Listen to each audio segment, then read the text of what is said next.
The battle for the control of Jerusalem is the epitome of everything ugly about the condition of humanity. Drenched in the blood-soaked garb of religious zeal, armies have come and gone across the world's landscape, murdering and savagely pillaging for ultimate control of the city of peace.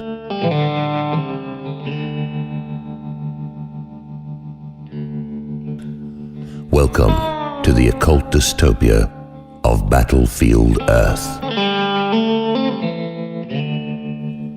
O Jerusalem, Jerusalem, thou that killest the prophets,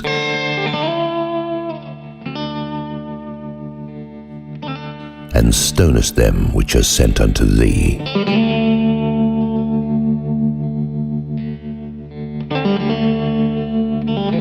While the world's three main monotheistic religions all claim Jerusalem as their sacred and most holy capital, this one historic city is the focal point for more war, hate, and conflict than any other on earth.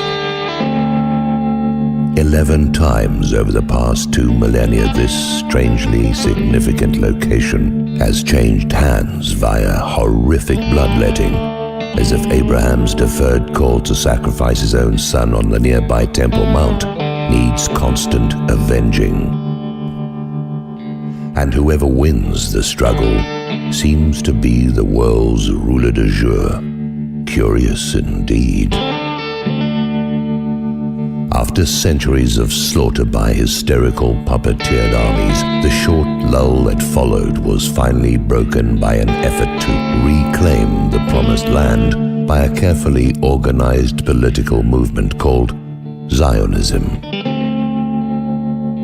An integral part of the Illuminist agenda for world domination, Zionism alone, however, was not enough to make a move to reoccupy the supposed promised land. There needed to be a catalyzing event, much like the new Pearl Harbor the neocons alluded to regarding 9/11 before it happened. After all, we need to galvanize public opinion, or is everything wrapped up behind the scenes?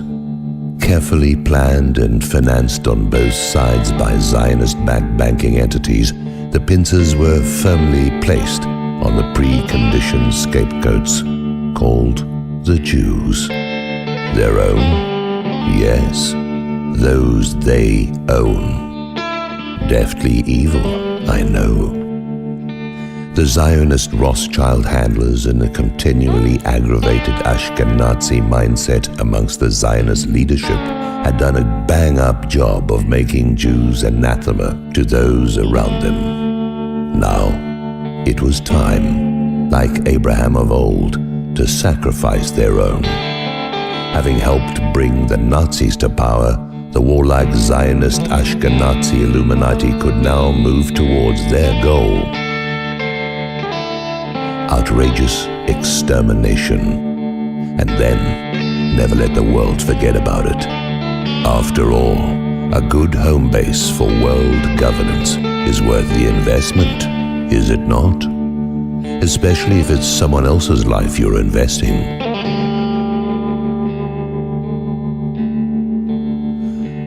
Our manipulated reality is controlled by very dark forces.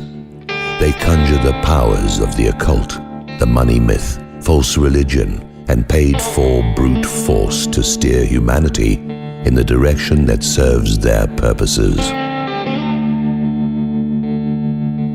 Strategically located at the geopolitical heart of civilization and one of the most powerful convergences of global ley lines, the significance of this cryptically labeled City of Peace is apparent.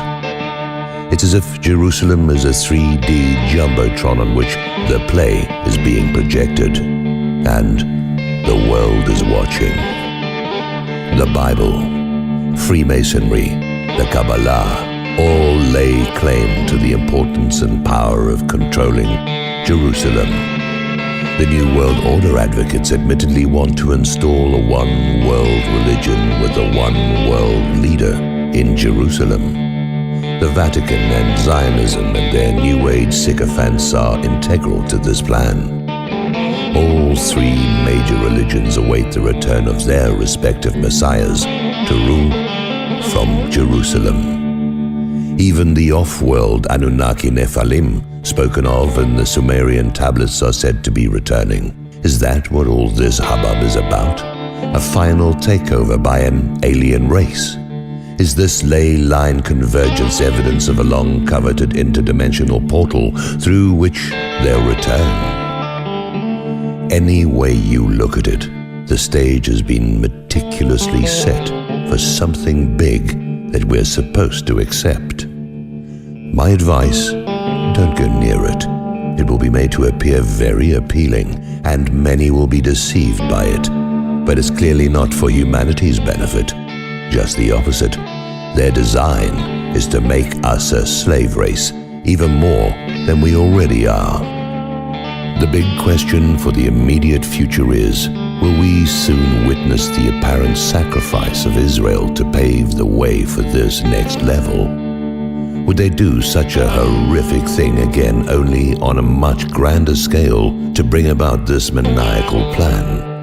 Could they even succeed after such chaotic insanity has leashed on the world? Think Twin Towers, and you'll get the idea.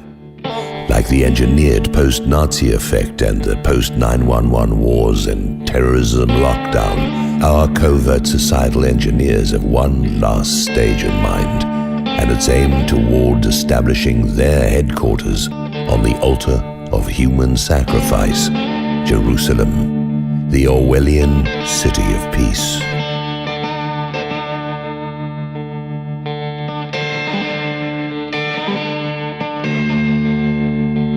We're witnessing high sorcery reaching the culmination of thousands of years of scheming, manipulation, and wanton bloodletting. The Illuminists want to occupy the world as well as our very being. Those of us who will survive their pre-planned conflagration and intended reduction of the world's population.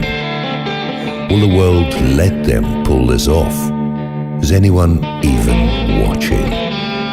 And yet again, a damning cry from one who tried to warn them. O Jerusalem, Jerusalem, thou that killest the prophets, and stonest them which are sent unto thee.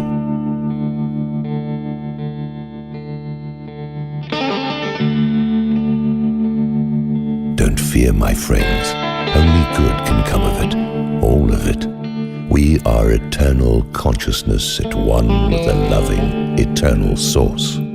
This is our planet, and we shall regain it, and it shall be restored in due time, one heart at a time, one awakened, empowered spirit at a time. Keep up the awakening. It's freaking them out.